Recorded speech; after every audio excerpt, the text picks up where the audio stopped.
Based on our research, Israel is really a huge nation. It's a large nation. It's very interesting as you dig into history because the Europeans hide a little here and a little there, but you can pick out the clues and identify who Israel is. So, part of our research, we've discovered that the southern area of Africa is populated primarily with the northern tribe of Israel.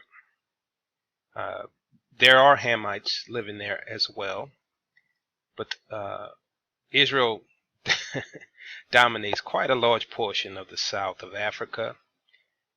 Judah came later and populated the west part of Africa, primarily what we call Negroland and Ghana today. So the title of this show is A Targeted People. Rome Wants You Dead. So before we begin, I want you to look at this San Diego quote to keep this in mind, because nations create their own terminology for a people. Those names change over time. A new nation becomes dominant and they have a different name for a group of people. So this is from San Diego University. Finally, it is important to note that African history is made very complicated by the large number of peoples and languages involved, and by the absence until recent centuries of an indigenous written record, except in the far north or along the coast of Indian Ocean, where traders from Oman spread the use of Arabic script. Swahili grew up as a trade language along the east coast of Kenya and Tanzania. Written Swahili has about the same time depth as written English. Thus, the historical record leaves much still to be discovered. Further, archaeologically, has not developed nearly as extensively in Africa as in many other parts of the world. Fundamental issues of chronology and population history are often still poorly established. You should expect wide differences among sources you consult about African history. The world awaits your book. So, this institution recognizes that Africa doesn't have a large written history. The information we come across often from the European nations or suspect or speculation on their part. So understand that the information that's presented by the Europeans in a factual tone may not be true. As I mentioned in the previous show, when I was debating the so-called Askanazi Jew, the guy was making things up on the fly. He was really just making things up on the fly, but speaking as though it was fact, as though some things that were attributed to our people was actually happening to his people, when in reality his own scholars, Tel Aviv University scholars, admit that they are not the people of the book. If you ask a Tel Aviv rabbi or a rabbi from Israel today, many of them will admit that they are not the people of the book. So the truth is, you read the Bible, you know that Israel is a black people. Okay, so let's go on. So here, Pope Nicholas V and the Portuguese slave trade. The Dum Diversas, the papal bull of Pope Nicholas V of Portugal, was issued on June 18, 1452. legally granting Portugal the right to enslave any and all people they encountered south of Cape Bojador, Morocco, on the coast of West Sahara. About midway through the bull, the Pope declares all sub-Saharan Africans henceforth to be held in perpetual slavery. So he said, hey, anyone south of Cape Bojador is fair game. Now, if you know where Portugal is, it's far west of Europe. So it was one of the closest European countries to Africa. So it made sense that they would also be the first to venture into Africa for profit and for slaves.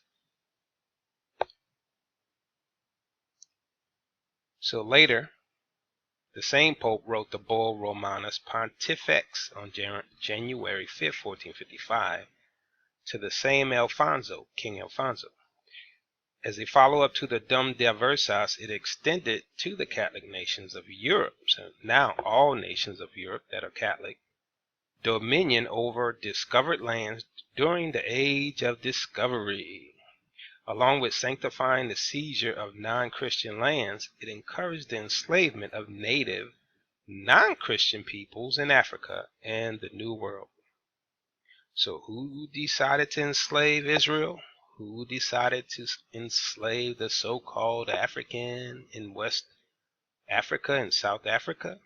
No one but the Pope.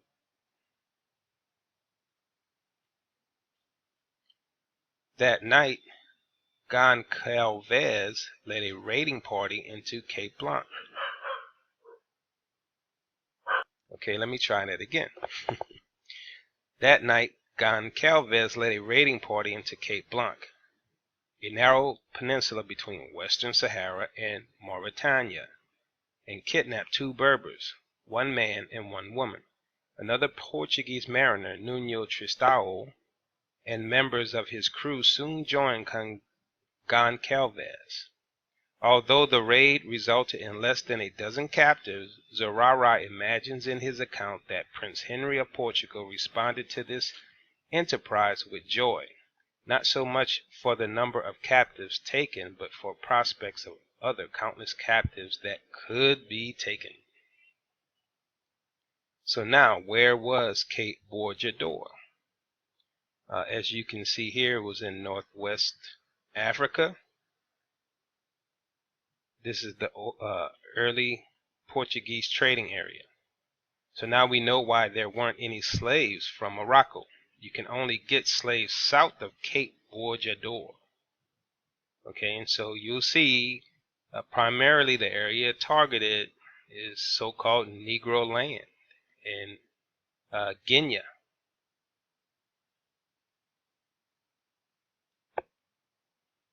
So here is approximately where Cape Bojador is. Okay, and this is the Sahara Desert, so south of the Sahara Desert is everything else. But you'll see the primary targeted area is southwest of Cape Bojador, which makes sense because the access points from Portugal will be on the coast of West Africa. So as you see here, you have the Gourd Islands, right? All this green area was targeted by the Portuguese and then other European nations. This was the main access route to Africa. So the first area that they're going to target will be near Cape Bojador, in the area that they control, right? Most of this area was unexplored territory. So as they moved along the coast and encountered Israelites, they decided to take them captive. So who were the Berbers that they targeted in West Africa? Berber, self-named Amazighen, plural, Amazighen, any of the descendants of the pre-Arab inhabitants of North Africa. The Berbers live in scattered communities across Morocco, Algeria, Tunisia, Libya, Egypt, Mali, Niger, and Mauritania. So let's be clear, it's pre-Arab. You have these Arabs living in Africa today and behave as nomadic people, but they are not the original inhabitants of Africa. So specifically pre-Arab, keep that in mind. So African people, not Turkish European. So the term Berber has been used in Europe since at least the 17th century and is still used today. It was borrowed from either the Arabic designation for these populations or from the Roman and Greek denominations. The Barbary Coast, or Berber Coast, was the term used by Europeans from the 16th until the 19th century to refer to much of the collective land of the Berber people. Today the term Greater Maghreb, or simply Maghreb, corresponds roughly to the Barbary. So Maghreb, that's Arabic related, but the term Berber, as we said, was going on for a while, given by either the Europeans or by the Arabs as well. So who were these Berbers in West Africa?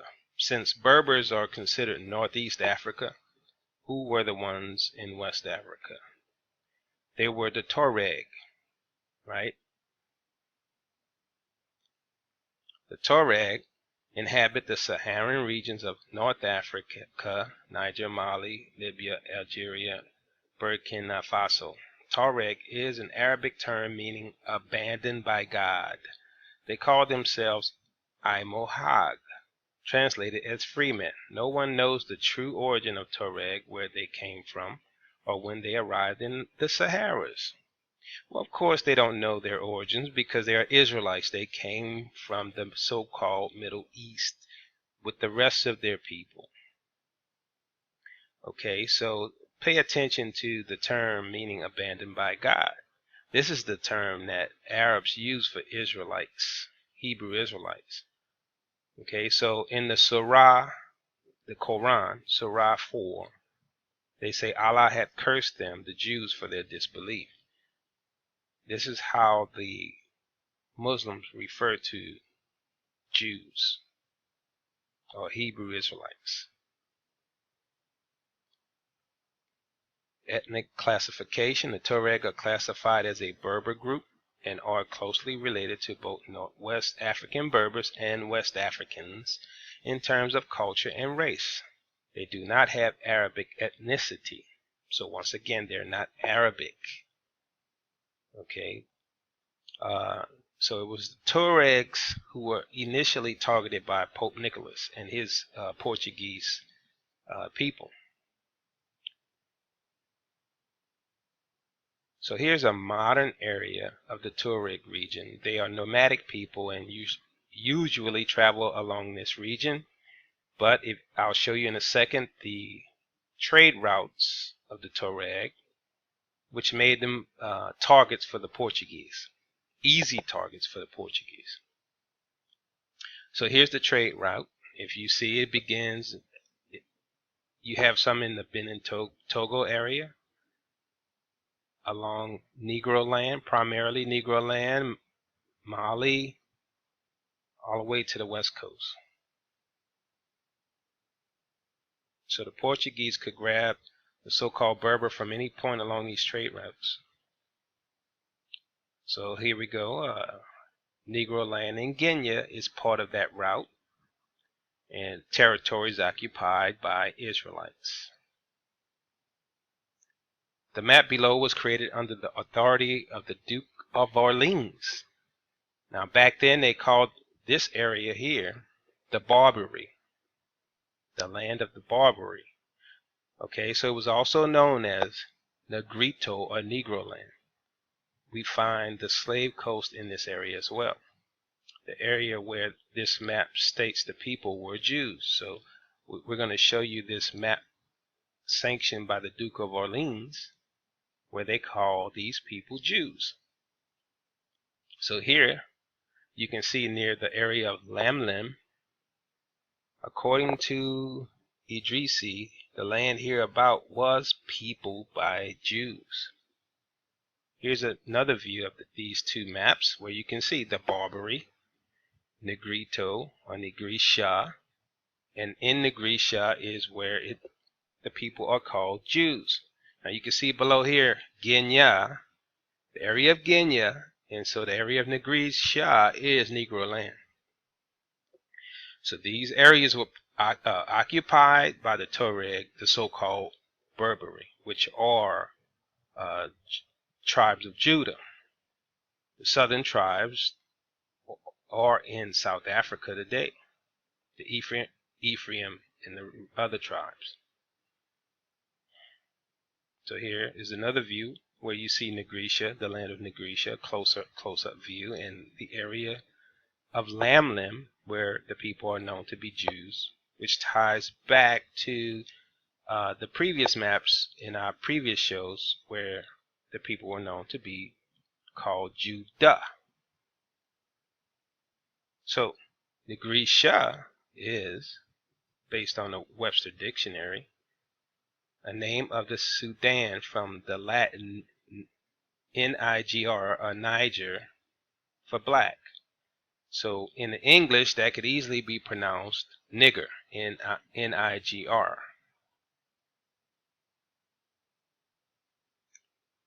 So the above image states that hereabout was peopled by Jews.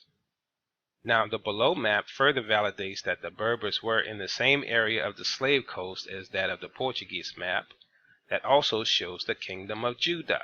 So both the Duke of Orleans map and the Portuguese map states that these people were Jews. Jew is from the tribe of Judah, thus the Berbers are Jews and they were targeted by Rome. So as you see here, this is the Portuguese map we've shown before. Kingdom of Judah, right here, Kingdom of Judah, in the so-called slave coast. But Israel occupied all the west coast and southern area of Africa. Judah primarily was west coast, and Ephraim and the other northern tribes were southern Africa. We see below that the same area that the Duke of Orleans map showed as Berber territory where Jews lived is the same area of the Portuguese map where the Kingdom of Judah was, the targeting of Israel. So here, Berber population. Okay, this is the Berber area, the so-called Tuareg, parts of Mali, parts of Nigeria, parts of Benin, Togo. Same area that was called Jews. Now, remember, Africa was sectioned off by the Europeans. So these nations, these countries, these modern terminology, Algeria, Mauritania, Mali, these are names given by the Europeans, not by the indigenous population. So, from the indigenous population perspective, this was the land of Judah. So as you can see from this slave port map, right, the real targeted area by the Europeans, right, along the west coast and South Africa. They were taking Israelites because this is where Israel was living. Okay, so the slave port is a good indicator of the people targeted by the Europeans. Okay, and here's another view where you can see the main slave sites, the light blue areas. So why did Pope Nicholas V create a papal bull to enslave these people forever? It is because this was the fulfillment of Psalms 83. A song or psalm of Asaph. Keep not thou silent, O God, hold not thy peace, and be not still, O God, for lo, thine enemies make a tumult, and they that hate thee have lifted up the head. They have taken crafty counsel against thy people, and consulted against thy hidden ones. They have said, Come, and let us cut them off from being a nation, that the name of Israel may be no more in remembrance. For they have consulted together with one consent. They are confederate against thee, the tabernacles of Edom, and the Ishmaelites, right, the Arabs and the Muslims, of Moabites and the Hagareans, Gebal and Ammon and Amalek, the Philistines, with the inhabitants of Tyre. Asher also is joined with them. They have holpen the children of Lot. Selah, do unto them as unto the Midianites, as to the Sisera, as to the Jabin at the brook of Kishon, which perish at Endor. They became as dung for the earth. Make their nobles like Oreb and like Zeb, yea, all their princes as Zebah and as Zalmunna.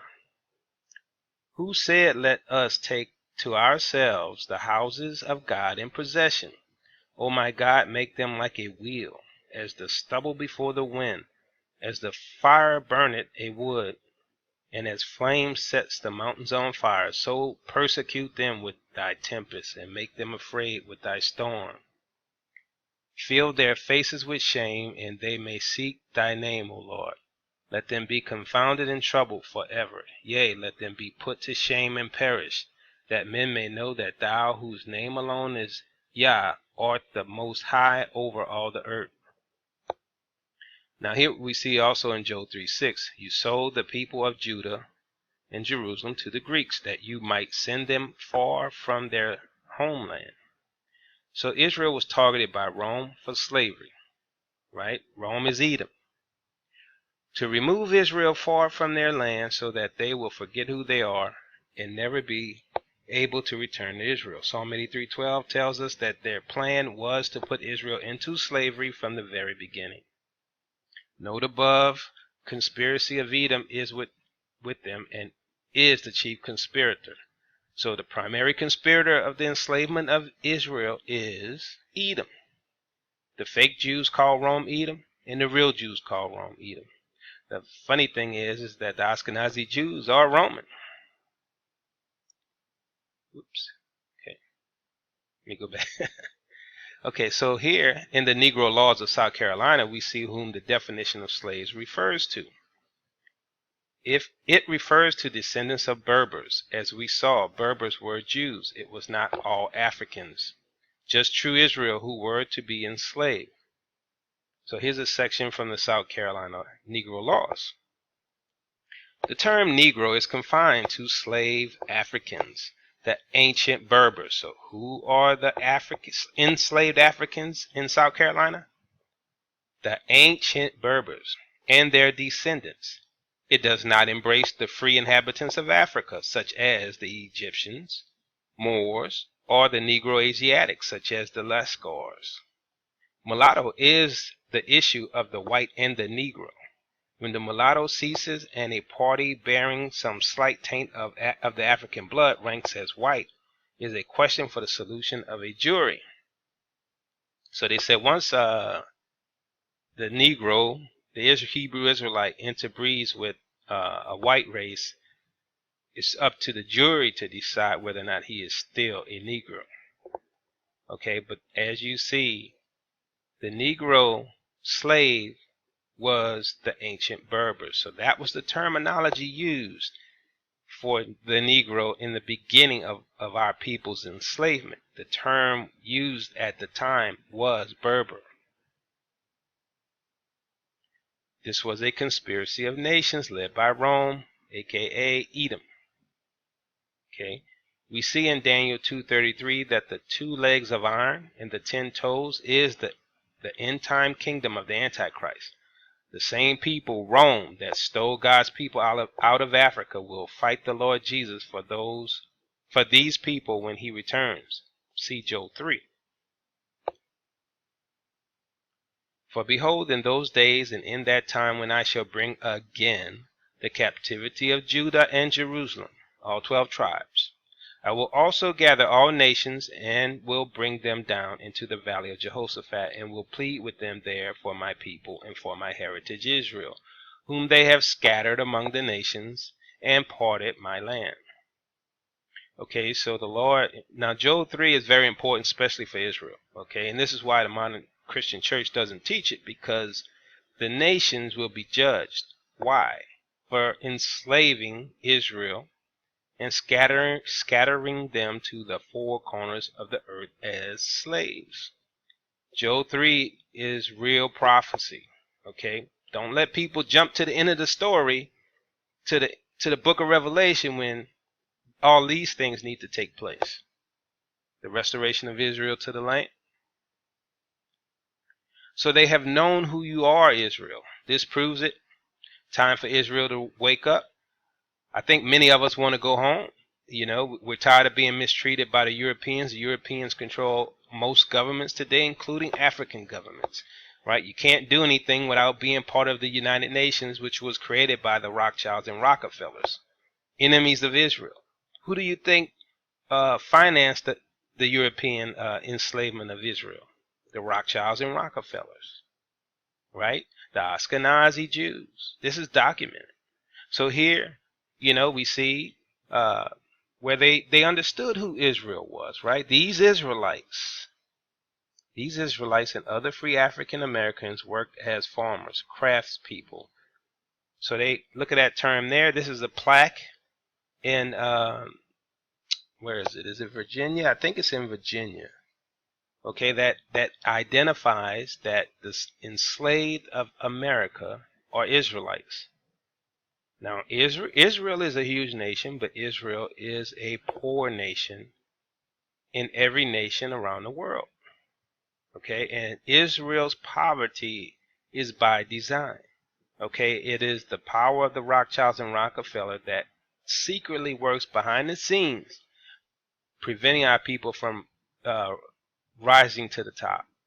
Okay, so when the scriptures say the last shall be first and the first shall be last, it's talking about Israel.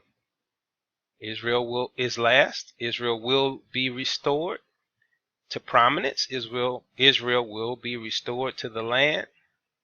This is really in time prophecy, and the reason that you are being told this today is because it's time to wake up. It's time for the Israelites around the world to wake up. Israelites are in Haiti, Mexico, Colombia, Jamaica, all the islands, right, that they went in as slaves in the Americas. Israel is still in Africa. Israel is in India, the Sidi.